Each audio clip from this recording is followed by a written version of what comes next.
Ladies and gentlemen, boys and girls, and those of you morons that can't figure out what the fuck you are, this is Derailed, courtesy of Arcaicskidz. I am Arcaicskidz. That is David Fight. David Fight is hilarious. He's not tripping tonight, so maybe, but he does have the hiccups. I do have the hiccups. I don't know. They just came back. I had gotten rid of them for hours, and then just out of nowhere, I took a sip of that Pepsi, and they came right back. So this will be fun. Carbonation just took him. I'm apparently back to like a 3-year-old fucking tolerance to soda. The whole point of this stupid thing was that I was going to rant about all the shit that's pissing me off, but then, of course, David has to make me laugh because, that's what he does. I am going to rant, David. I am going to rant, and your job is to keep me from doing or saying things, well, I guess, maybe pushing back. Let's call it that. All right. With lots of hiccups. This is not gonna work. You're the worst person to have for me. God damn it. Okay. Rant away, my friend. All right. So, Jesus Christ. Now it's just messed up. All right. I don't know if you've been paying attention to what's been going on with Libertarian Party National, but these people have lost their shit, okay? They don't know what they're talking about half the time. They're just like, all this nonsense. It's pissing me off. It's because, look, I don't have any time for all these secondhand nonsense arguments, okay? Like, look, we have to figure out that we all agree on certain things, like let's stop blowing up brown children. I feel like that's pretty important. I think we can all get behind that, right? Yeah. Like the federal government's trying to take my guns away. No matter what they're not trying to take your guns. Yes, they are. They literally said it multiple times. That's exactly what they're trying to do. So what does man? I'm super pissed about it, and I'm real pissed about the fact that the Libertarian Party is just like, no. Asian lives matter, because that seems to be the new thing. And I'm like, you know what else matters? Freedom, asshole. Why don't you all pay attention so that we can get something done? Like, this is ridiculous. It's driving me insane. You got the Ninth Circuit talking this nonsense about cops can come in your house without a warrant, just take your shit. It's like, well, there's no way that doesn't end poorly. Like, oh man, I'm so pissed. I don't even know what to do with this nonsense. So you explain to me what we do to make it better. Well, actually, I'm gonna push back on the original rant a little bit. I mean, it's not like the Libertarian Party has been quiet on gun rights. It's not like we just like shut up about the gun control bills that are being talked about. It's not. I mean, they even the LP National Twitter and the National Party put out a thing about the Ninth Circuit. I'm looking for it right now. I mean, while I'm scrolling down through, I'm scrolling past plenty of other gun control like talking points. It's pretty easy to want a group of people to say exactly what you're thinking or what you want to say. But that's never going to happen, especially not a national organization like the LP. And honestly, their job isn't to talk about things; it's to win elections. That's what Dave Smith exists for. That's what you and me exist for. But you can't win elections if you don't talk about things. Well, that's our job, is to talk talk about things. It's their job to prep candidates and to win elections. I mean, yeah, they have a Twitter account, but I think way too many fucking people in the Liberty movement put Midget put, David behind the midget golden knee microphone. right. Is just hiccuping like crazy. Too many Dude, people in the Libertarian Party. Yeah, that's fair.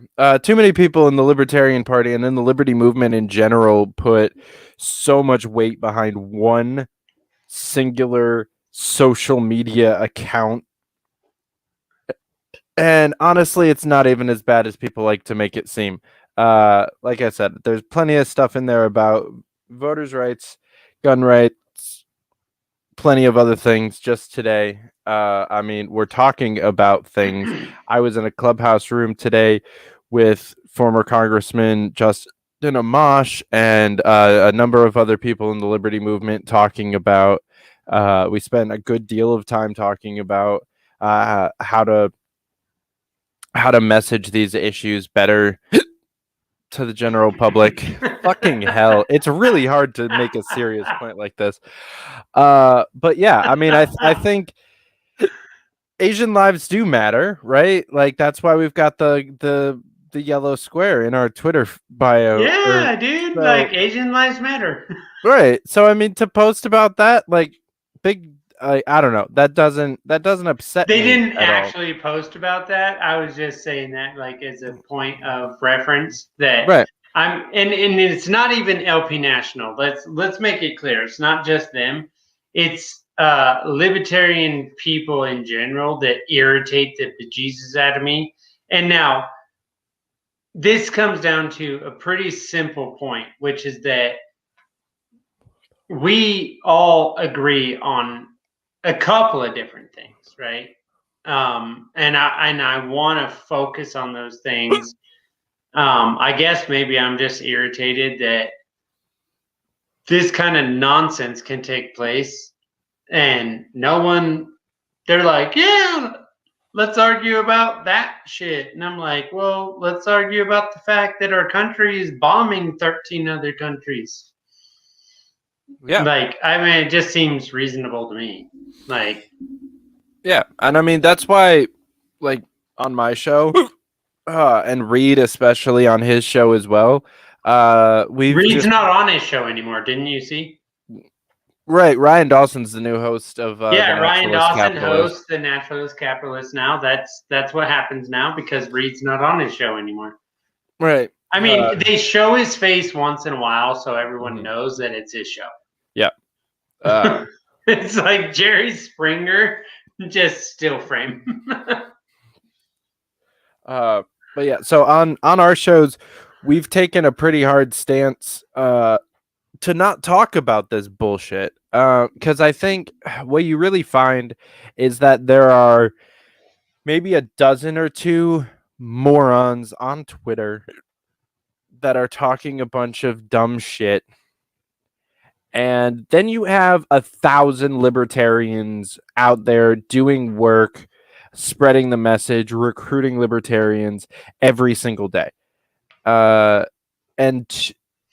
to base your opinions off of those 1,000 people because of the 12 dumbasses on Twitter is not going to get you a very accurate read on a movement or on the people. You know, the people that are doing the work, the people like Joseph Bishop Henchman, the people, even like Justin Amash isn't really on Twitter that much.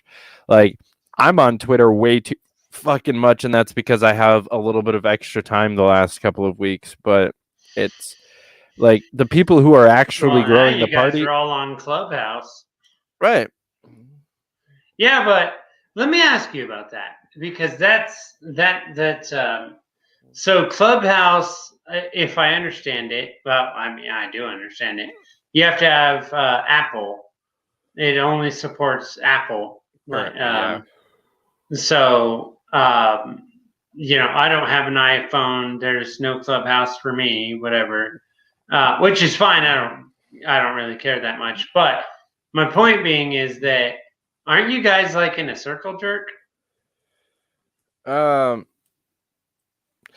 mean, No, Yeah. Just because only half of the, or like 60 something percent of the population can have the app doesn't mean that it's necessarily an echo chamber or a circle jerk. No. I meant when you pull in people like Justin Amash, Tom Woods, Dave Smith, yourself, it's a bunch of people talking about the same ideas for the most part to people that already share those ideas. That's what I mean by circle jerk. I don't mean that.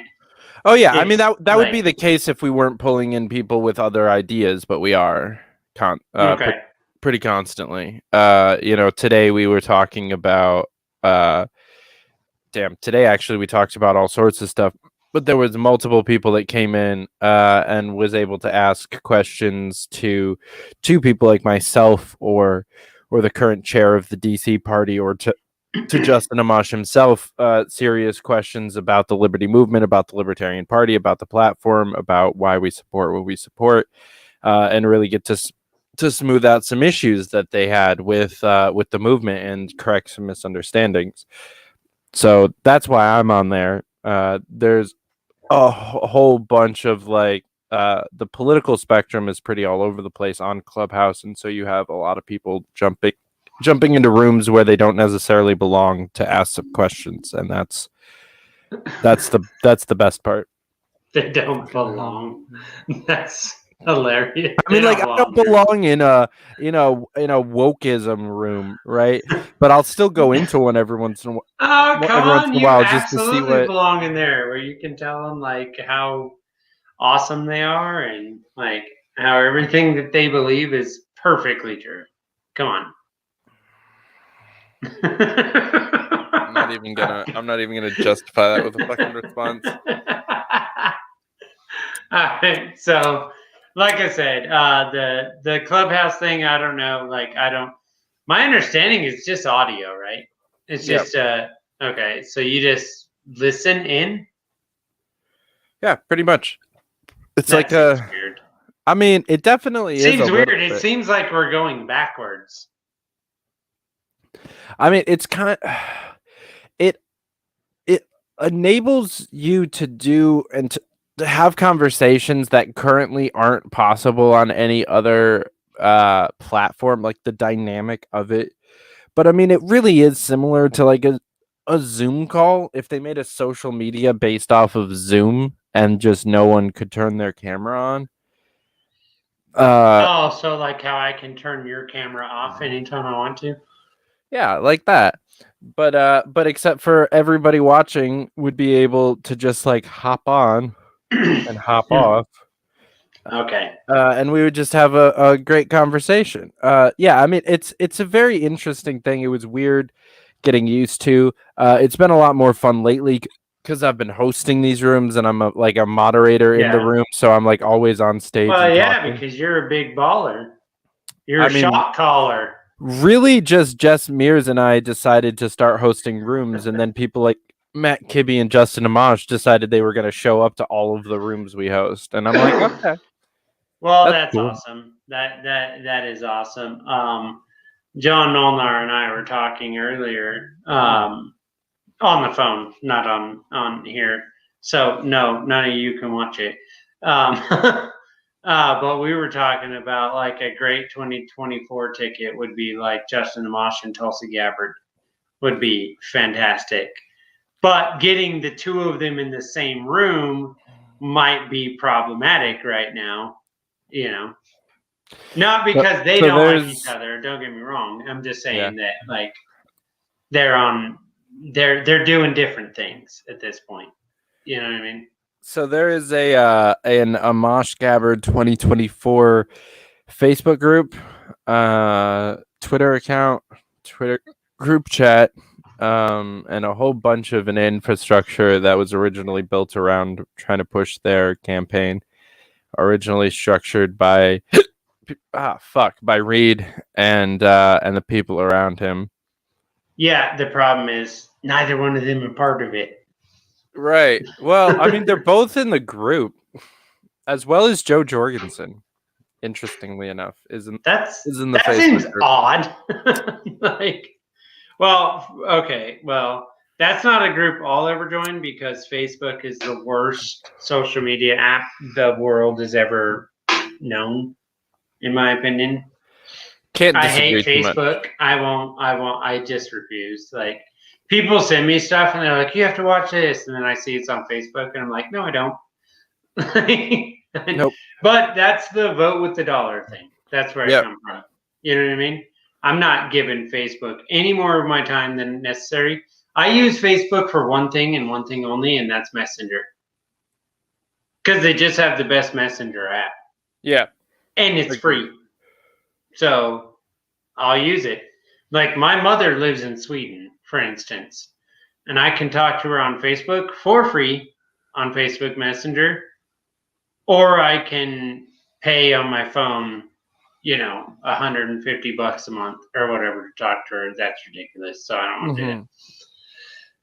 See, this is where you came in handy. I didn't completely lose my damn mind in my rant where I was so angry. You always manage to calm people. This is why you're a campaign manager. Now, we're going to do that. You are Stacy Pressman's campaign manager. I'm Deputy. super excited because deputy, whatever. Yeah. Super excited. I get to talk to her here in a couple days. What's that like? Like, because you don't live in New York City. I don't, not at the moment. I've been back and forth. It's only 6 hours away, so I have been in the city multiple times so far since I joined the campaign. But with COVID and everything else going on, almost everything is remote, right? She's not doing a whole lot of things in person. All the forums, the debates, all the like town halls and stuff like that. It's all virtual at the moment, so I'm not necessarily needed there.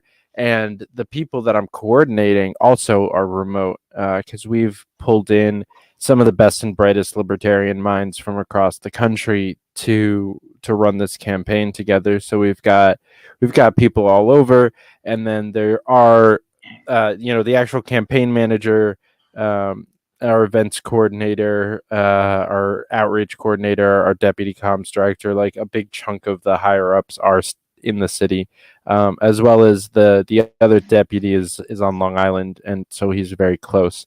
So it is a little bit weird not being in like personal contact the whole time. And like, because when I was with Tulsi, I spent at least 4+ hours a day in the same room with her, like consistently for 2.5 months, right? Yeah.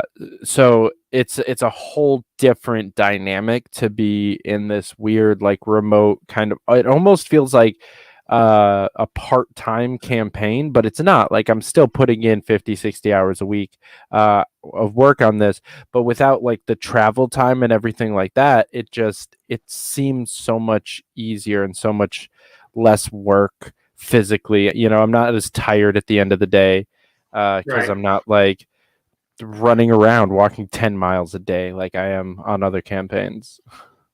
Right. Yeah. No. Okay. That makes sense. What do you? I don't know how to word this. You were saying like with Tulsi, you had all this time that you were able to spend with them, and you also said the other deputy. Is it weird when it's like, okay, so like I came to you in order to schedule time with her for podcast, right? For the show. Does that make it more difficult when you can't just go right to the candidate and say, hey, I want you to talk to this person? Or how's that work? Do you just have control of that schedule? How's that work?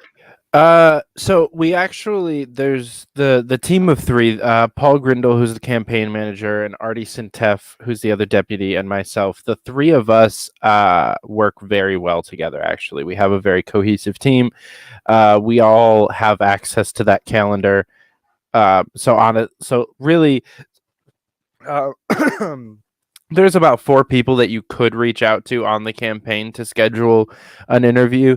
Because we also have like an events coordinator that could do that. He's actually not kind of under the weather at the moment though, so we're looking out for him. Did he get the vid? No, thankfully not. Just a minor thing that's gonna keep him down and out for a day or two. But yeah, the one thing that we're doing fairly well on the campaign so far that's making me happy is we have good communication, and really like the calendar is there. Like I added it in there, she can see it, everybody else can see it. Like it's a very no nonsense campaign, especially Artie. He's really like just to the point. He's kind of OCD and very good at like making sure that the boxes get checked, making sure that everyone's in their place, and making sure that the big ideas that we had in the meeting actually like get written down somewhere and done. That's kind of his specialty, is like micromanaging and delegating, right? So that's something that I personally lack a little bit of. I'm a little bit more of the ideas person, and then the people person. I'm good at recruiting and like keeping people engaged and fired up and excited to go do things, but I let things fall through the cracks really easily. That's just a personality flaw of mine. Oh, so if you didn't put it in the calendar, I wouldn't have a show. Right. Like I need to write that shit down. So I mean, luckily we have a system on this campaign, and I have Artie backing me up in everything to really fill in that gap. So nothing falls through the cracks on this campaign for me, at least, because there's a system there, and there's backup, and we have a full team built out.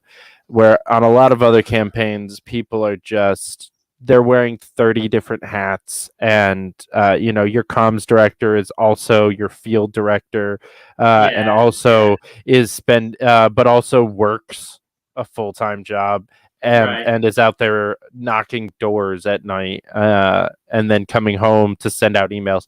Like that's how most like small LP campaigns go.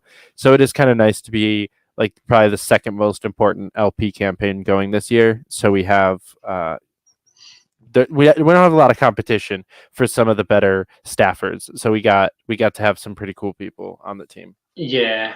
I have 2 questions. One is, what makes a New York City mayoral candidate deputy campaign manager say, well, let's talk to this moron on YouTube that lives 13 states to the west. What makes that happen? What's the ideology behind that? Well, first of all, I think that everyone can just send money. Well, first of all, I like your show. I think you're a good interviewer, and you ask good questions, and I think you can pry something out of her that maybe other people can't. So I'm actually like really excited to watch that show, because I think that you're a good interviewer in a way that like a lot of people in the like Liberty podcast circuit, they're good conversationalists, but they don't necessarily ask like the questions that you do. Oh, well, see, like, you're gonna make me blush. I used to write down like lists of questions before my interviews, and then I honestly I can't do that. I've started like I've kind of gotten back into it because I have too many like important interviews this week that I can't like let lag or have dead air. Yes. Dude, this week is gonna be great. I just put up the Scott Horton interview. Don't tease me. Don't tease me. Just answer my question. So yeah, first of all, I think that it's gonna be some good quality content. Secondly, I think that at this point, with where we are in the campaign, and we're starting to ramp up, and we're really actually starting to get a media presence and do some interviews. The more content that we have out there, the more good content that we have out there, the better. But you understand that the chance of me getting her to say something that's going to make you look bad is pretty high, right? Dude, it's a libertarian campaign. I know she's supposed to look bad to the media. At least a little bit. I mean, she's a freaking comedian. Yeah, I loved it. So I interviewed her before. If they can't find out from her previous job, I'm not going to be the guy that breaks the game. Right. I interviewed her about a week before I joined the campaign officially, and we got interviewed the candidate.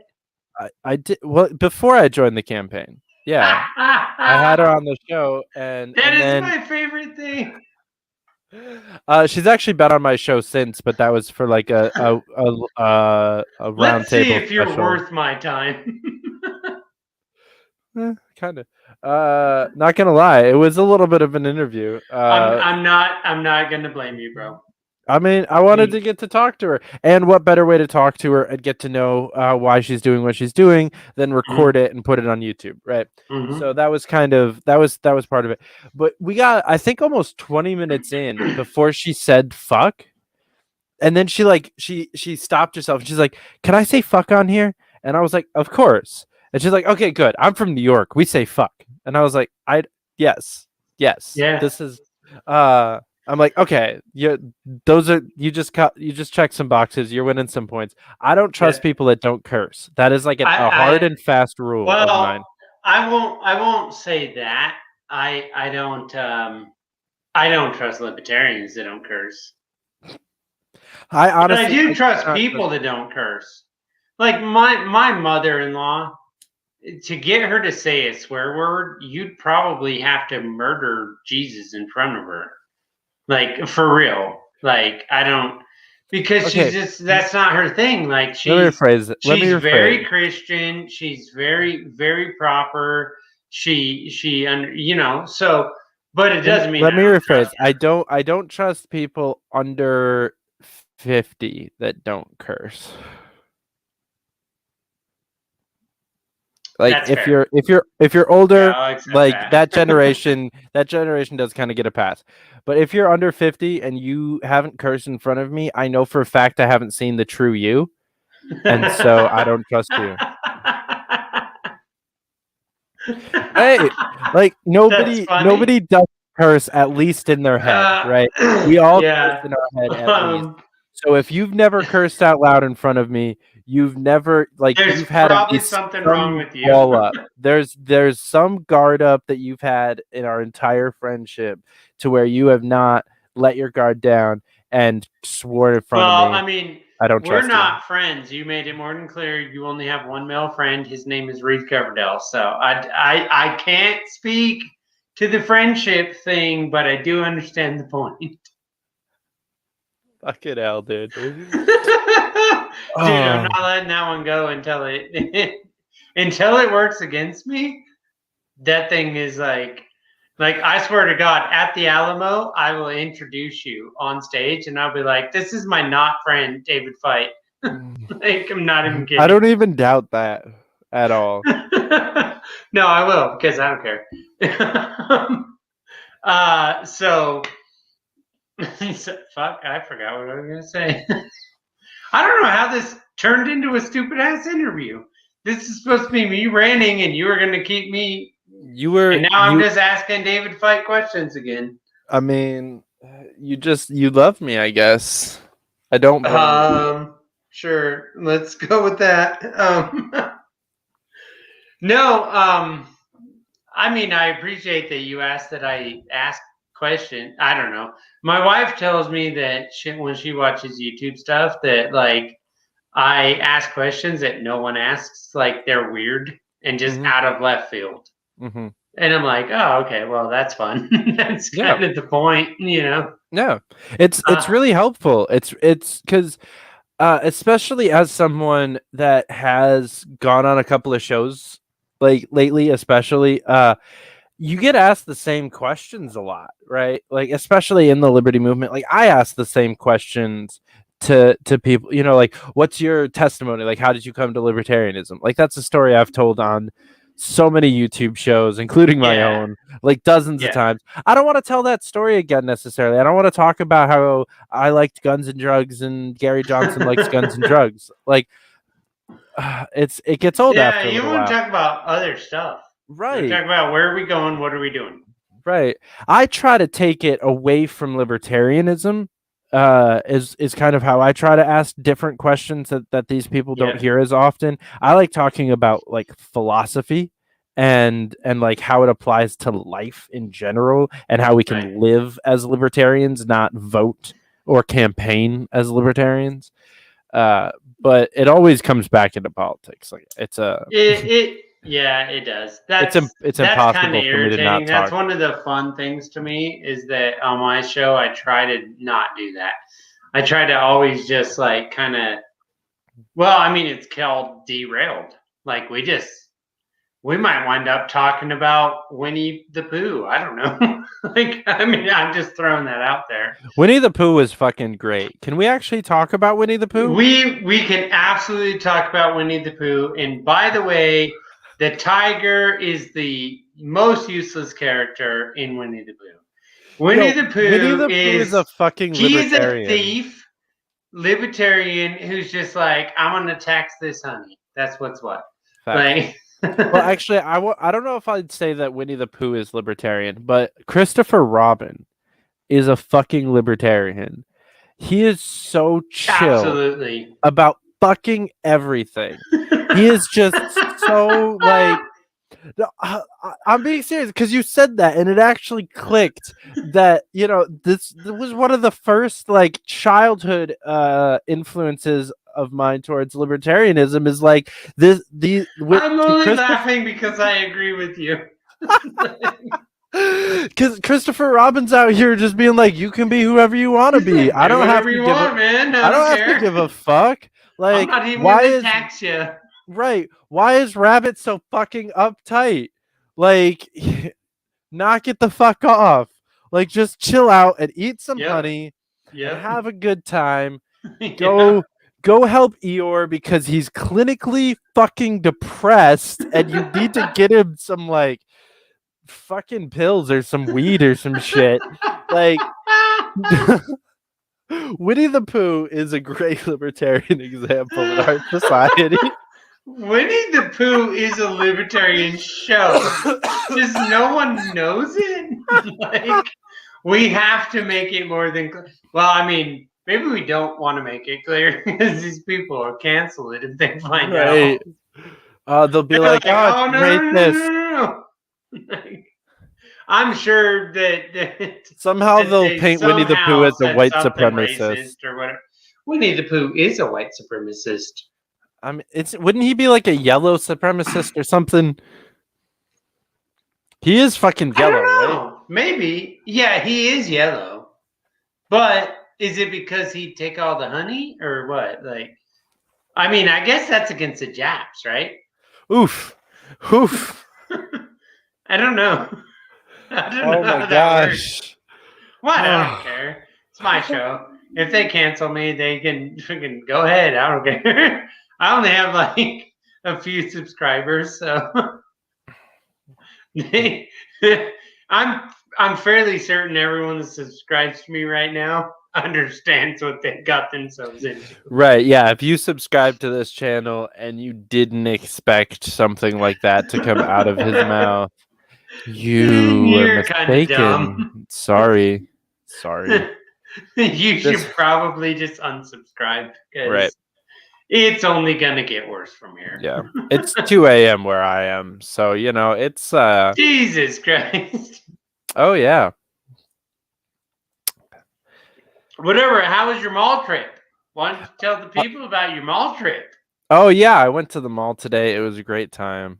Went to the liquor store with my parents. It was great.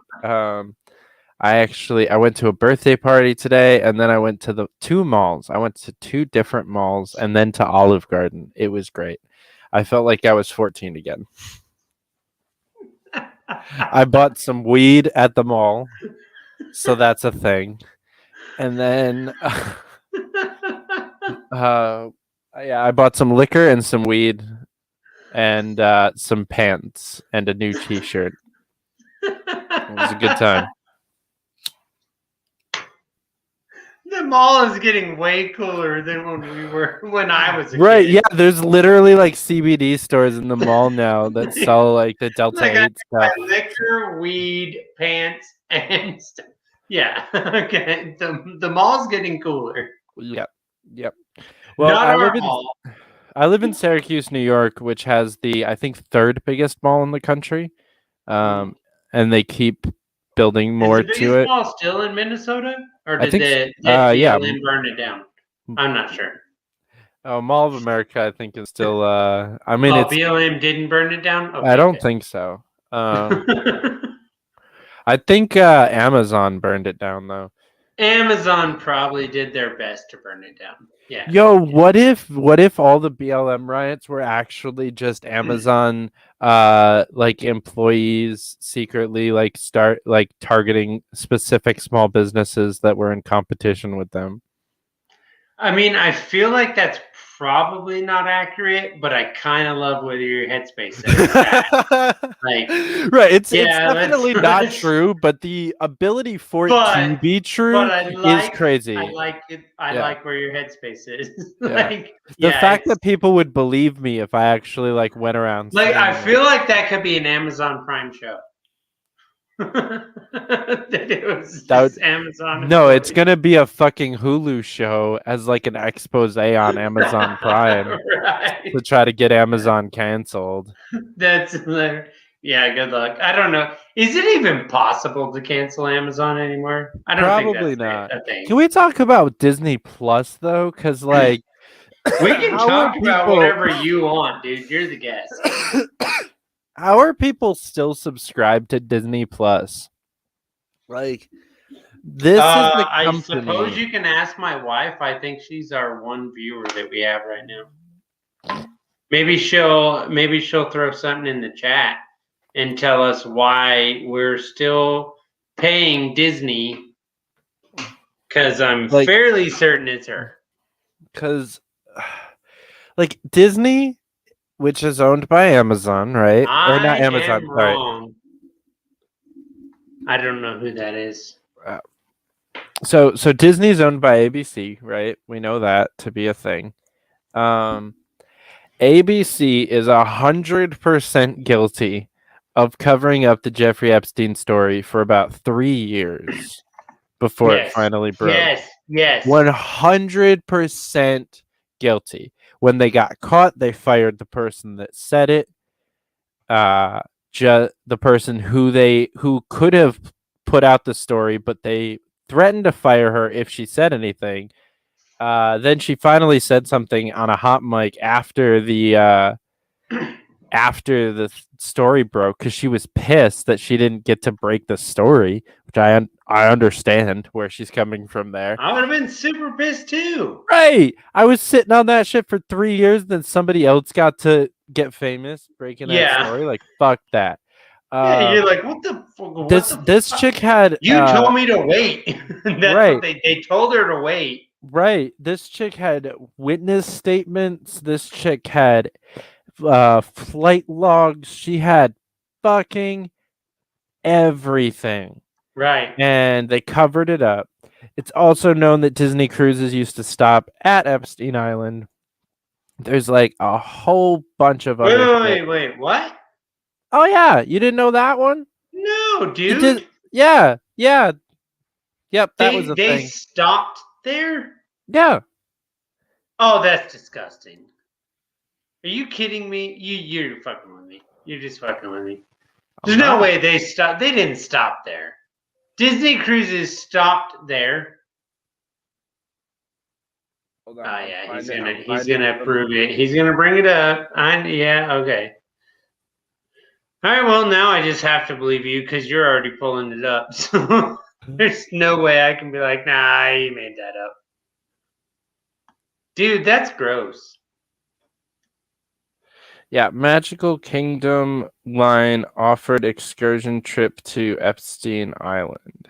Oh, Jesus. Oh, the Magical Kingdom. That's not cool, dude. Oh, wait, this is straight up QAnon. that I just clicked on was the fourth link in this list. But yeah, so that's a thing. Yeah, so and then with fucking the shit with Gina on Mandalorian, like that was the Gina Carano. yeah, like fucking Yeah. you're gonna you get that one pisses me off so much. Really? It Really? That seems weird that would be the thing that like got you riled up. So it pisses me off because it's complete and total lies and misinformation. Everybody's out here like, oh, she compared being a Republican to being a Jew in Nazi But she Germany. never said that. She never fucking said that. She didn't honestly even say anything close to that. No, she didn't. But that's the storyline. That's the narrative. That's what people want to talk about. Is that she said this thing that she didn't even say. Yeah. Meanwhile, they're like, oh, you can't compare anything to Jews in Nazi Germany. Meanwhile, her fucking co-star, Mr. Pablo Picasso or whatever the fuck his name is. Shit, I don't actually remember his name. I think Pablo's pretty low. Pablo's right, I think. Something like that. One of those two names is right.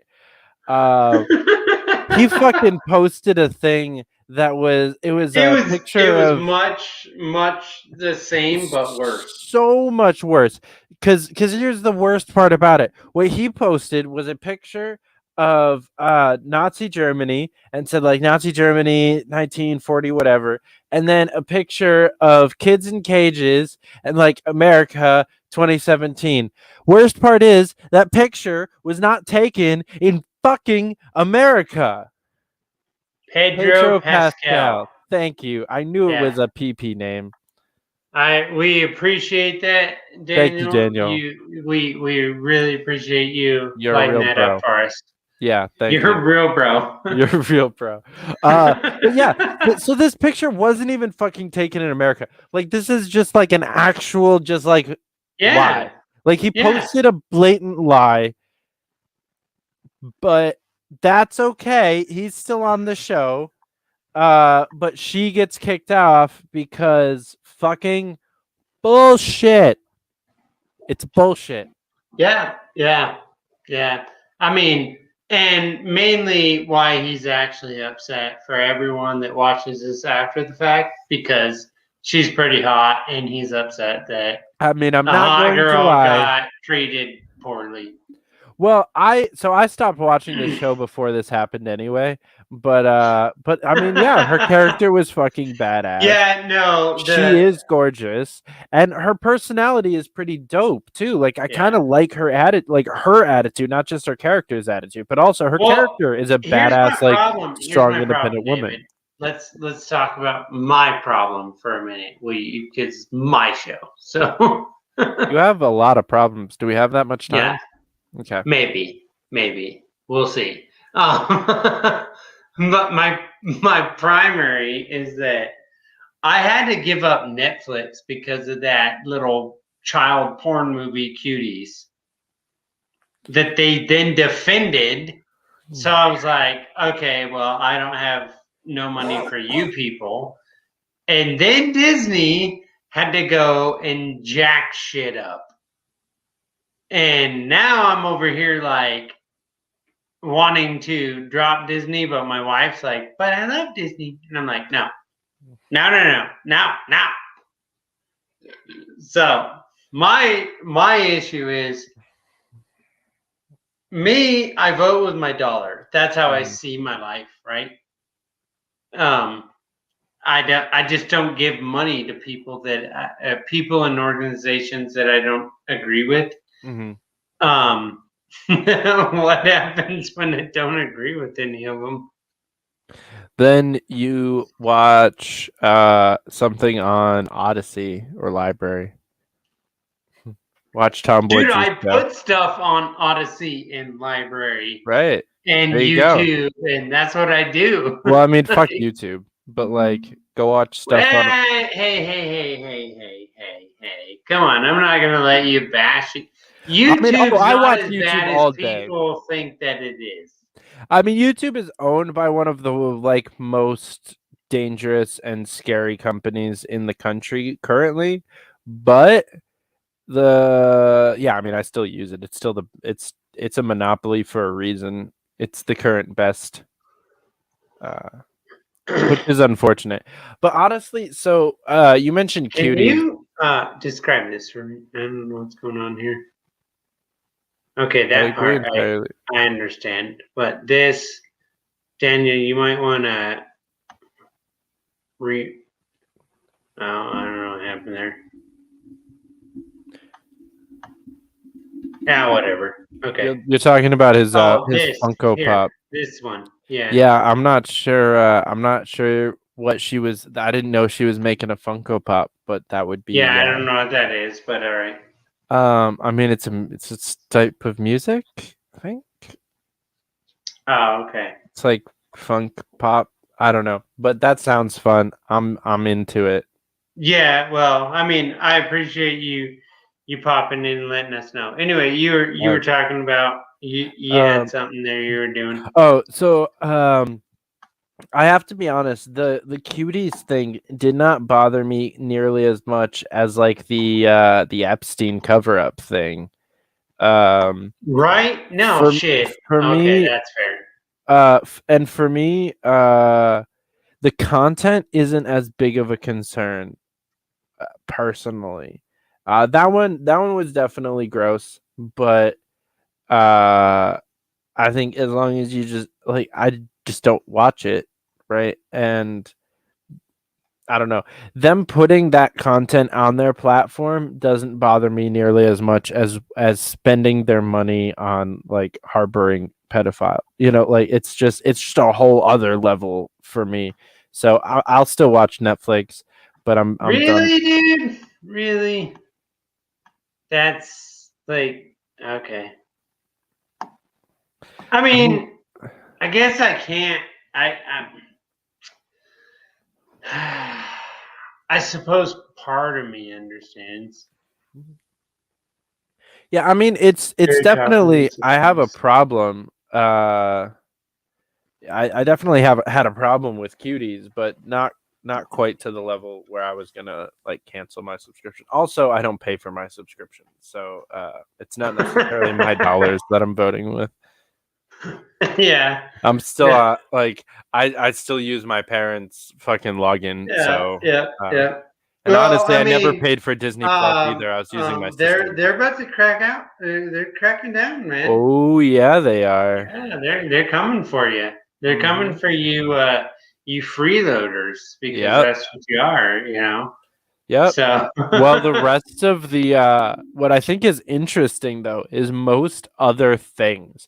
And this includes like not streaming services, like even Canva, which is like a graphic design site, is adapting a Netflix style like family or team account mentality. And what Spotify is doing and Apple Music is doing it. Like a bunch of these people are doing this thing where you can have like multiple sub accounts within one larger, more expensive account.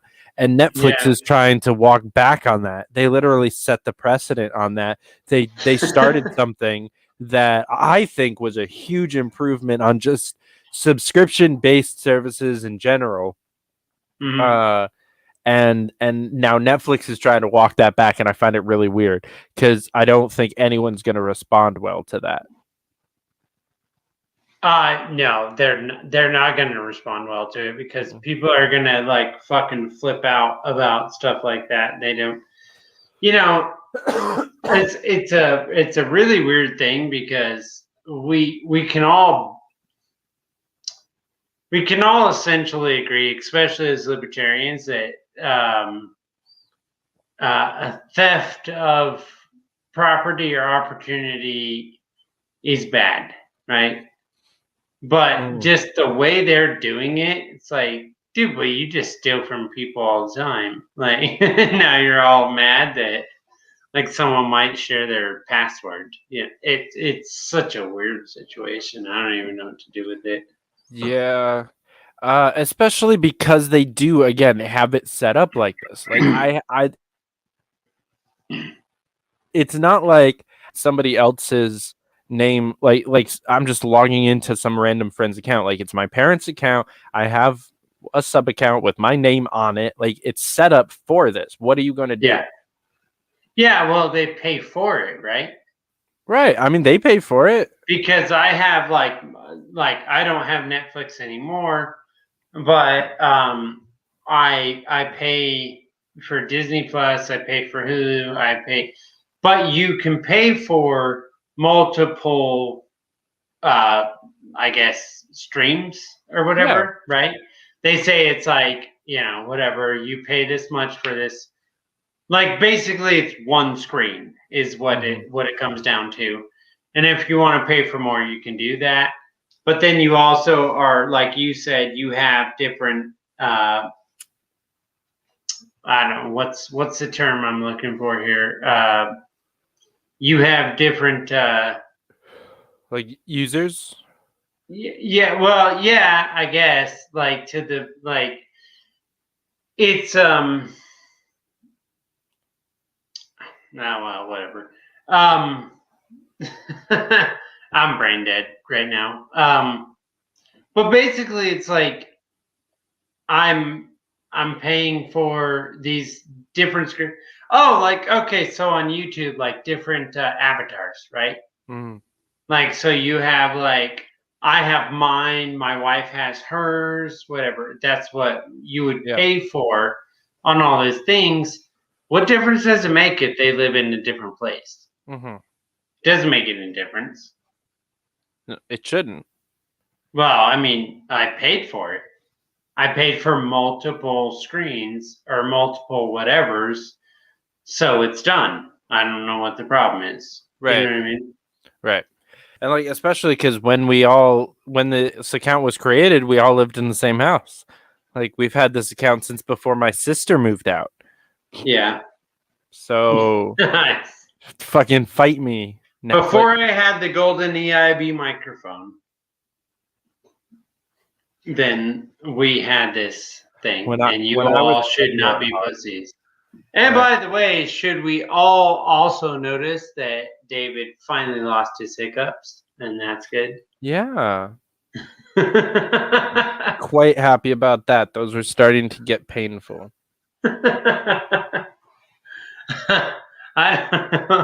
This guy popped in here. He wanted to see like Fight Night apparently, and my apologies for that.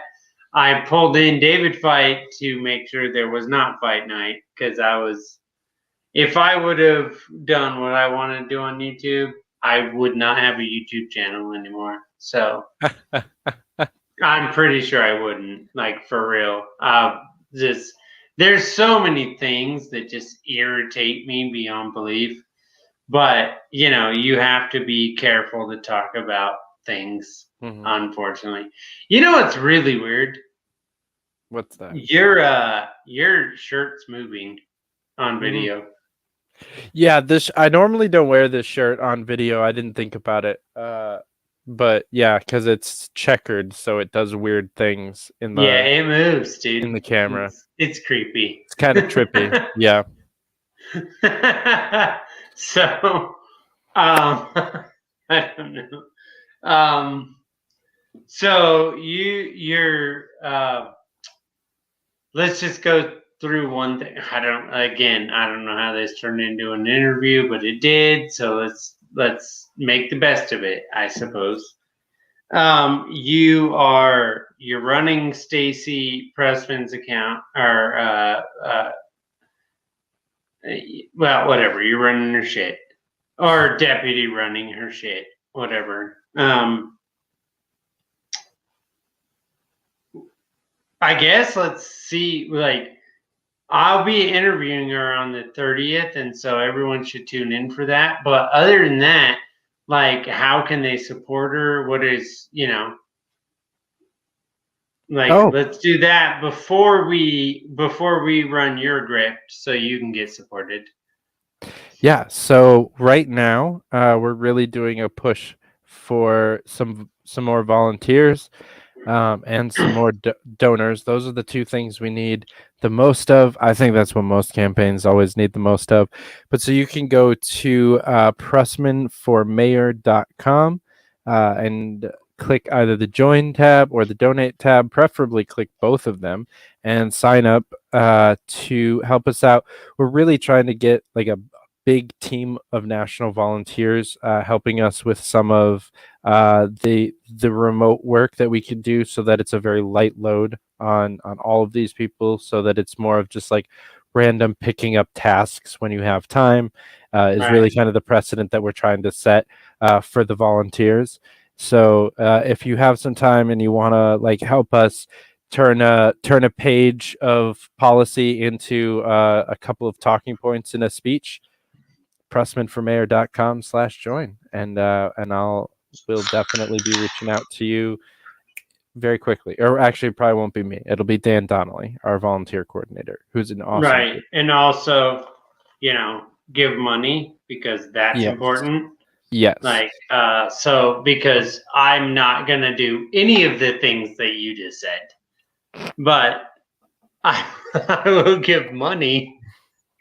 Because all those things you said, I was like, oh, all of that sounds gross to me, and I don't want to do that. But yes, I have if money. all of that sounds gross, just give money. Or pressmanformayor.com. Click the donate tab. We have a question for you. Ooh, but for sure, donate money. I am super excited about talking to her. I don't know what the legal limit is. I've been trying to. My lawyer told me he'd find out what my legal limit is when it comes to a city mayor in a city I don't live in a state I don't live in a county I don't live in. Right. He was like, I'm gonna have to figure that out. And I was like, well, you figure that out. Actually, interestingly enough, it's the exact same as the legal limit for somebody that lived next door to her. Really? Yep. Yep. Well, it actually doesn't matter. I believe it's 2,800 or 20. I think he said it was like 2,850 or something like that. He was pretty sure. Random number. This question is for you, so okay, let's do it. All right. Oh, awesome! Yeah, the Scott Horton is fucking great, and that interview was amazing. And so as a prag, my best pitch. Let me compose some thoughts. So I joined the Pragmatist Caucus because I feel as though the messaging and ideology debate that's going on in the Libertarian Party is somewhat necessary, but also largely a waste of time and something that I don't really care about. What I care about is winning elections and helping train people to win elections. So the Pragmatist Caucus is a non-ideological caucus. It has nothing to do with where we stand on issues. It has to do with where we're focusing our time, and that is in winnable elections. And so we have the Frontier Project that got us Bert. I'm going to space on the last name, from Wyoming. Our one elected state legislature currently. That's what we're doing as the Pragmatist Caucus. And what I love about the Pragmatist Caucus is that you can also be a member of the Mises Caucus and the Pragmatist Caucus, because they're not actually conflicting ideals. And I love the existence of the Mises Caucus because people like Scott Horton and Dave Smith are out here giving super firebrand messaging and firing people up, and that's their job, right? And so I think for me, the different caucuses need to work as a yin and yang, establishing their strengths and their weaknesses. And my personal strengths fit a little bit better within the Prags than with the Mises at the moment. I don't have enough time. Bert Marshall. Thank you. I've smoked too much weed tonight. So my personal strengths, like I said, I'm also in the youth caucus. So between those two, I don't necessarily have the time to also be a member of the Mises caucus, but I could, I definitely have enough friends there and know my state organizers and No, wouldn't. you have enough friends there. I personally have decided that the Mises Caucus is probably, if I'm going to support a caucus and I have not made that decision, it would be the Mises Caucus. And it comes down to everything you were just saying there, that they're like firebrand, go for broke, like let's get some new people. Mhm. You know what I mean? Yeah, and I like the fact that they've kind of, they haven't stopped the quote unquote takeover messaging, but Dave Smith has kind of pivoted it pretty hard over the last couple of months, where they're not talking the negative He BS. pivoted as soon as he talked to Carrie Ann Harlos. That's where he was Basically, like, "Oh man, maybe I was a little bit rough." yeah, he's been doing a great thing, by kind of moving that messaging, um by moving that messaging towards a more positive thing about, Of I course, he really like. knows his. What are you talking about? Of course, he uh knows. Actually, you mentioned that Karen Ann Harlos episode. I really loved what he said there, which was that this shouldn't be seen as a takeover. It should be seen as the reinforcements coming in, and Yeah, that's kind of messaging that I can get behind. that uh when he and, said that, it's reinforcements. mhm. I thought that was probably some of the greatest messaging ever. Yeah. Yeah. So what I want to see is I want to see Dave Smith out there recruiting people into the party and into the movement. And then they get to talk to people like myself or Joseph Bishop Henchman or Laura Epke and or Burt Marshall and find out about like what the actual like what we're doing Right. All you and people are join up doing, with like both you're in caucuses. it. Yeah. You can join both caucuses. You can do both things. And I think most people should. That's personally my opinion. Like I said, I just don't necessarily have the time to be in a third caucus and on a campaign. Actually, Yeah. fourth caucus. So, but uh, but I feel well represented enough within the Mises caucus, and I have enough people over there's ear that I feel like I'm like an honorary member Right. sometimes. Yeah. Uh, No, I like that. Like that's you do some work, man. Right. That is also very true. Actually, unfortunately, in New York, that's It's not entirely probably true. not. So one of the reasons that I had such a terrible opinion of the Mises Caucus is because of some local people in upstate New York who are members of that caucus who are just god awful humans. But you can't judge an entire national caucus off of a couple of dicks that decided to identify as Right. something. Right. Right. Right. Just Right. Right. because a piece of shit liked Ron Paul and likes Dave Smith doesn't mean that Ron Paul or Dave Smith are pieces of shit. Right. So we Right. can't have that reasoning. I admit that I did for some time, because I also didn't really like Dave. I didn't like his messaging until I got to know him a little bit better. Yeah. We But got he wants to say a little more to you. He's obviously very intrigued that you're here, so because this is um, not for me, I guarantee you. It's for you. So yeah. So the Prags, yeah. I'm reading the wrong one. Yeah, I'll that's just read the one on the screen, man. I put yeah. it on the screen. I'm trying to Yeah, give you the should all guys definitely become involved in your local affiliate. 100,000% do that. And and then we yeah, got that. that's not So something that we need to you worry already about. read that, I Yeah, guess, but yeah. I was trying Like we're to not compromising on our principles as a caucus. That's not something that we do. It's not something that we advocate for. no. Uh, you know, And I we're don't think that's a good idea. We don't need to do that at yeah, all. yeah, the Prags have never advocated for a candidate that wasn't a libertarian. No, So no, uh, no, no. You never do that. I think it's a ridiculous argument to do anything along those lines. No. Yeah, say what you will about Jo Jorgensen. She's definitely a fucking libertarian, like through and through. Like 100% through and through. That's 100% what she is. So I appreciate everything that and she fucking put it forward. You know what I mean? Like, no, Michigan has some of the best motherfuckers in the party. Not gonna lie. Michigan actually might be like the top, the creme de la creme, honestly. But anyway, all right. Well, David, this went not the way I expected it to go. But I'm actually okay with that because the name of the show is Derailed. So Derailed. We just kind of do whatever we do whenever it happens, and that's the way it goes, dude. I don't even know. I can't even explain to you how much I appreciate you being here. But I appreciate you bringing me on again. I'm sure you got some grift to throw out there. You have not got the T-shirt yet.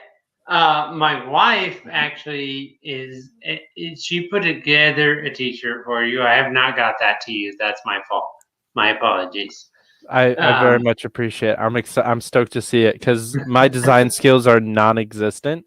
So I tried to design a T-shirt that said "Vote Gold" like the microphone, and it does not look good. So no, she's got a great one, and I haven't got it to you. That's on me.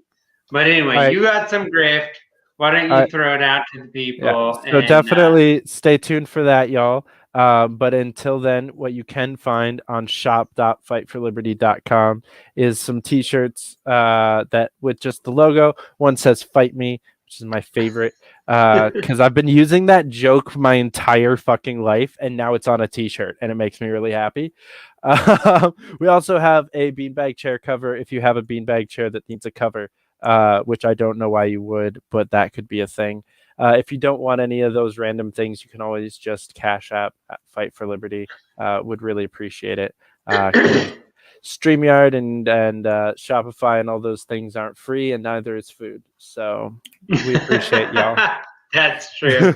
We're gonna do a couple things right now because this guy he really came at it right in the end there. He was like, he wants to talk. So you know, we'll help him out here. Oh, I think we we saw that one. Okay. Yeah. Okay. Yep. All right. They are very good. You're right on that. I don't know what that means. Okay. MECOC is the Mises Caucus. Oh, okay. Well, shorthand. Well, I appreciate it. Thank you, Daniel. I appreciate you saying that. Thanks for watching.